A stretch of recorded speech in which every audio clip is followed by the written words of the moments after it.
Next item on our agenda is the consent calendar. The following consent calendar items are expected to be routine and non-controversial. They may be acted upon by the board at one time without discussion.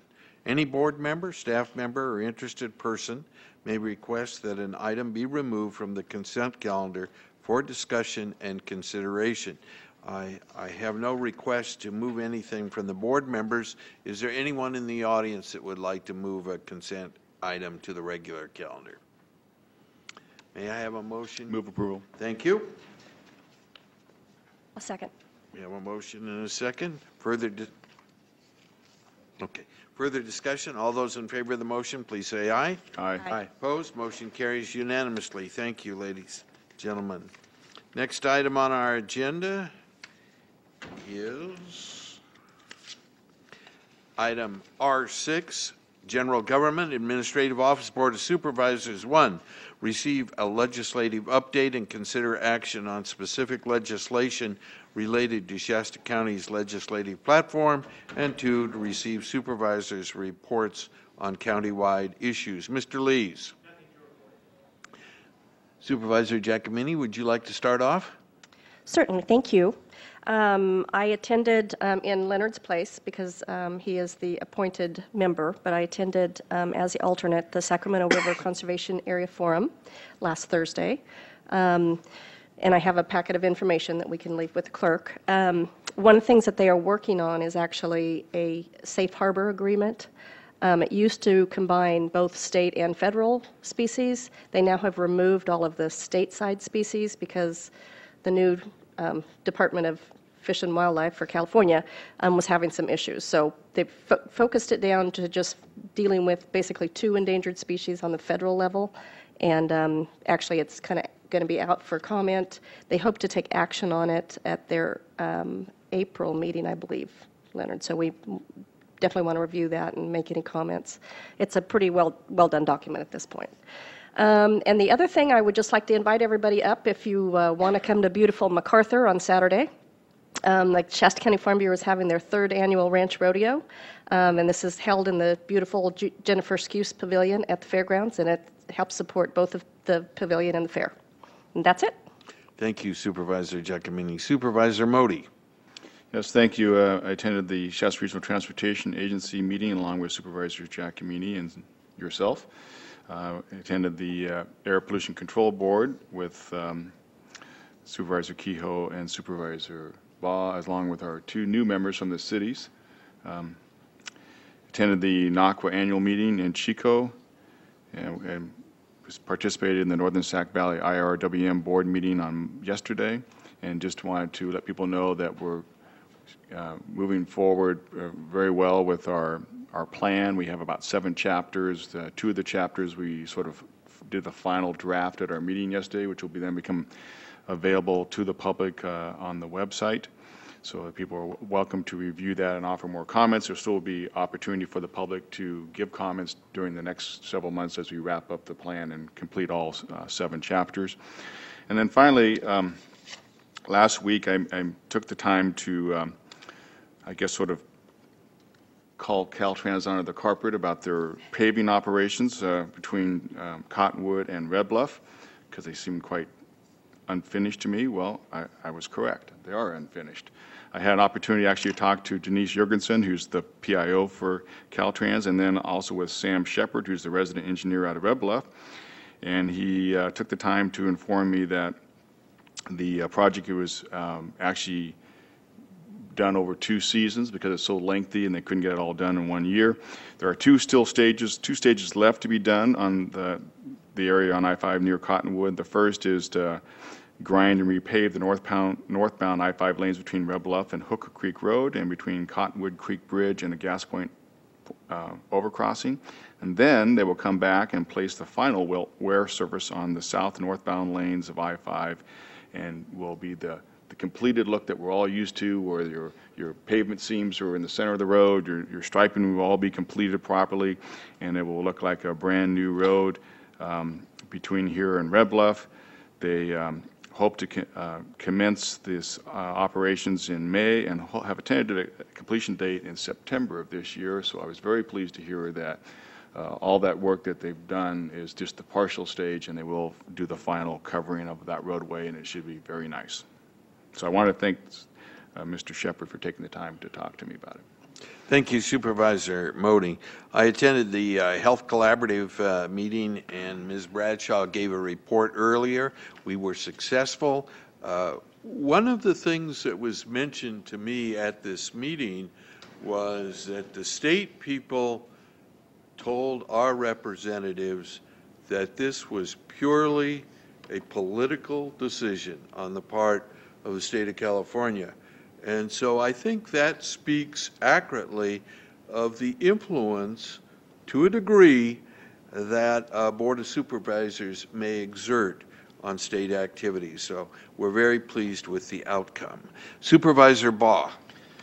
Thank you, Chair Kehoe. I noticed that Supervisor Modi already mentioned the SRTA meeting. I attended my first SRTA meeting as a member of the audience. I wanted to thank Supervisor Modi for his leadership for the past 2 years. He conducted excellent meetings, and by contrast, we saw perhaps what I would call the most interesting SRTA meeting I've ever attended. I'll leave it at that. I also wanted to acknowledge new members, Giacomini and Kehoe, to that agency. Also attended a public meeting presented by the City of Reading regarding the forced main sludge from the Stillwater plant to the Clear Creek plant. I want to say to the City of Reading, thank you for presenting it. It was very informative. Not tremendously well attended, but they had a lot of people there to answer questions one-on-one with the public. And to me, that's very important, to get your questions answered right at the source. I appreciated it very much. Also yesterday, enjoyed another day in Giacomini land in Bernie, California, for PSA2 Area Agency on Aging, and we consider the needs of our seniors in Shasta County, along with 4 other counties. It's a joint agency. I wanted to mention earlier that there was public comments meant about the lack of community meetings. That is just not true.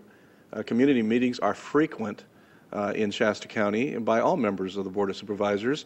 For example, the next community meeting for District 5 is actually in Cottonwood this evening. It is being hosted by Shasta County itself, and it regards the approved technical assistance grant that this board itself approved for the Cottonwood Fire District, and the entire community is invited. Now, it has already been released publicly and well presented. I expect a full house tonight. The time of that meeting, I believe, is 7 o'clock at the Cottonwood Community Center. The goal is we have an outdated fire hall.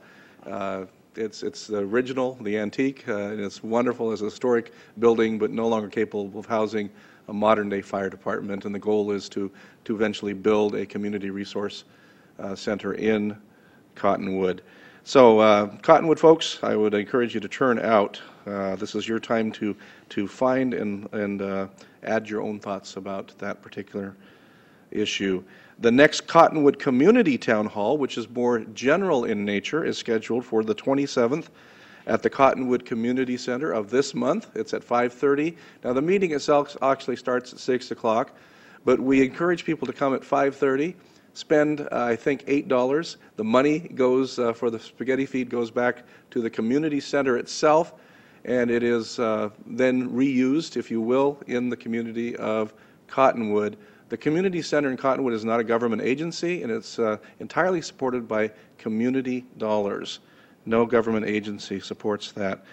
The topic will be twofold. There will be public presentations from community leadership groups and community volunteer groups, and then the sheriff and I will present an overview from the board's perspective and from the sheriff's department perspective regarding AB 109 and answer questions publicly during that meeting.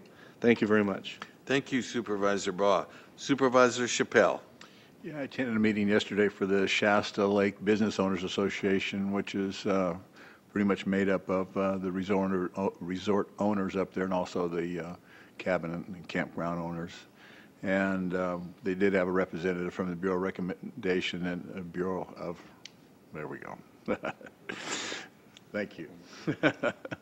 And so, not recommendation, right? So anyways, they expressed again the concerns of the dam and what's going to happen and with the raising of it and how things are going to be handled. And there really isn't any answers yet. The studies are all in a matter of flux, I will say.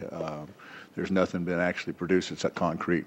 And there's nothing that's actually produced that anybody can actually make a legitimate decision on or even inform anybody of what's actually might happen. What has happened, though, in the Lakehead region is that it's been blessed with this uncertainty of what's going to happen with the property and the businesses. So any of the businesses, and there is a couple for sale up there, are having a hard time trying to sell them because people are uncertain what's going to happen. And the properties up there, what's going to happen. So there's the sales of the properties have diminished to some degree if the people actually know about the dam being raised, because there hasn't really been a study on exactly what's going to happen with the properties. Even that the properties that are not affected by the level of the lake raise could be a concern of eminent domain is a matter of, because trying to get service roads to those properties and bridges and that type of a thing may end up being way more money, and in my mind it is, than it would be just to go ahead and buy all the properties out. So there's just a matter of anxiety and trying to reach some sort of conclusion, and there isn't one. So that's that. Thank you. Thank you, Supervisor Chappelle. Supervisor Modi? Yeah, I just wanted to add one more comment, and Supervisor Ball reminded me of with your comments. I just wanted to reinforce those as well as the comment was made, remember, about having these community meetings and stuff, but as you do, I also have multiple meetings throughout the year with people in Happy Valley and French Gulch, Old Shasta, Platina, and I go. In fact, I go on a meeting this Saturday. I have a French Gulch meeting in April. So, and I'm sure the two new supervisors, as they come on board and establish those contacts that they're going to have in their districts, they're going to be having the same thing too. So you are correct that we do have lots of meetings with people in our communities already, and I think they just fail to maybe do the research to find that out, but it is there. Well, and the obvious that's being missed here is that individual communities want their own meetings. They don't want somebody else to plan their meeting for them. I can absolutely guarantee you that if Shingletown, if someone from an outside wanted to plan their meeting for them, the Hill would simply bring pitchforks and shovels, because they want to plan their own destiny. They don't want to have an outside group coming in and saying, now we're planning your meeting for you. And that happens absolutely in every community in Shasta County. Thank you, Supervisors. The next item on the agenda is a closed session announcement. The Board of Supervisors will recess to a closed session to discuss the following items, estimated at 15 minutes, conference with legal counsel, existing litigation, and at the conclusion of the closed session, reportable action, if any, will be reported in open session. We're going to adjourn to the closed session now. Thank you for attending.